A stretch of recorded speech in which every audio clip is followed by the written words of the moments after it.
நாங்கள் வந்து லஞ்சு சாப்பிட்டு வந்துட்டோம். நண்டு கிரேவி சூப்பராக இருந்துச்சு. நாங்கள் 2 பர்சன் தான் இருந்தோம். இன்னொரு எங்களை மாதிரி ஒரு கப்புள்ஸ் இருந்தாங்க. ஸோ நாங்கள் 2 பேரும் ஷேர் பண்ணிவிட்டு போட் தான் நாங்கள் எடுத்திருந்தோம். அதுதான் உள்ளே லாங்காக போகும் அப்படின்னு சொல்லிட்டு எங்களுக்கு 450 ஆச்சு. நாங்கள் போனோம். ஒருத்தர் தான் செமையாக இருந்துச்சு. உள்ளே இனிஷியலாக அந்த வியூ எல்லாமே நல்லா இருந்துச்சு. அந்த போட் எங்களை ஓட்டிகிட்டு போனவரும் அதை பற்றி எல்லாம் எங்களுக்கு சொன்னார்.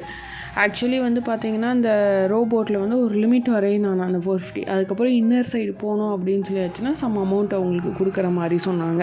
ஓகே, எங்களுக்கு நல்லா இருந்துச்சு உள்ளே கொஞ்சம் தூரம் போனதை. இன்னும் நல்லா உள்ளே இன்னராக போகணும் அப்படின்னு சொல்லிட்டு போனோம். கரெக்டாக ஒரு 1 hour நாங்கள் ஸ்பெண்ட் பண்ணோம்.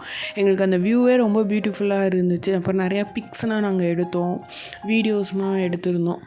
ஃபுல்லாக அதெல்லாமே முடிச்சுட்டு வரதுக்கு ஒரு 1 hour அந்த மாதிரி ஆச்சு. வெளில வந்தோடனே பஸ்ஸும் எங்களுக்கு அவைலபிளாக இருந்துச்சு. நாங்கள் பிடிச்சி ரொம்ப சீக்கிரமாக காலையில் வரப்போ தான் ரொம்ப லாங்காக இருந்த மாதிரி இருந்துச்சு.